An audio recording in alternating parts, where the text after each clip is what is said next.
recovery. I was a good boy. I did what I was supposed to do. My impression of it, or looking back, it wasn't nearly as painful or horrible as I had dreamt it up to be ahead of time.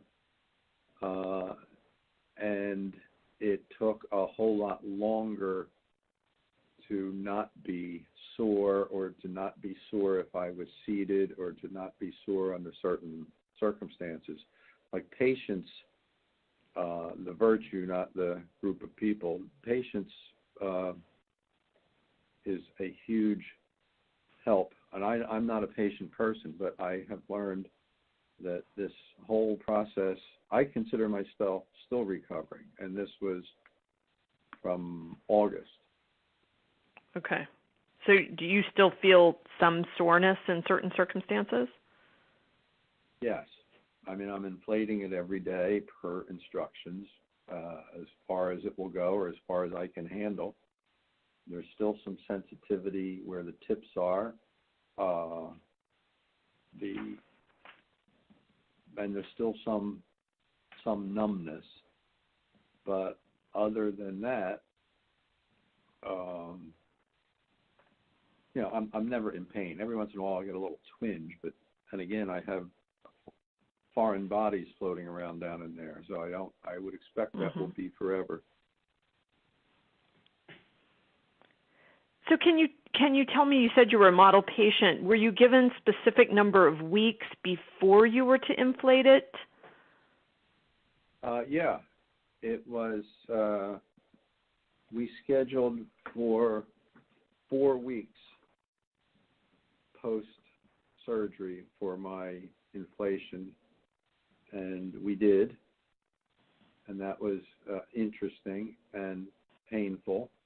But I may have missed 1 or 2 days since then, and some days I'll do it once, some days I'll do it twice.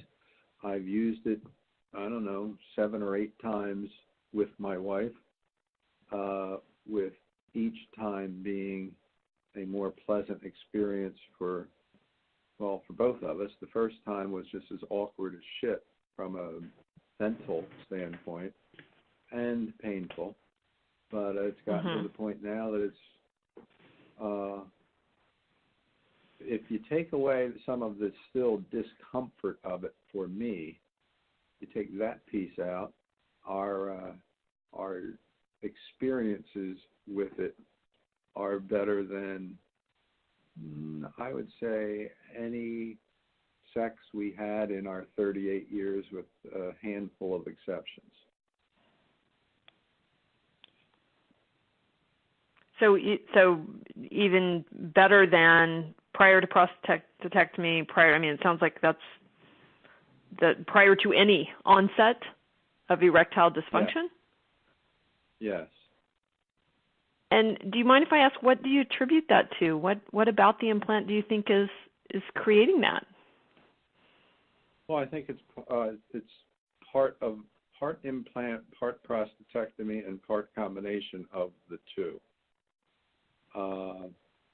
I frequently had premature ejaculation throughout my whole life, which, again, like I said earlier about a spectrum, that has an effect more than just that moment. That has an effect on one's self-esteem, et cetera, and potential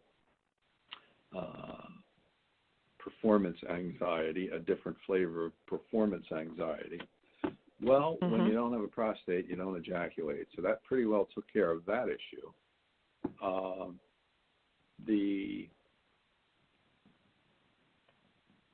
So that is better than ever in my life. The lack of performance anxiety it's hard to describe. No offense, it's hard to describe to, I think, a woman. It's hard to describe even to a guy who's never had erectile issues. But the lack of performance anxiety has just made the whole experience so much more enjoyable. And, we're just now starting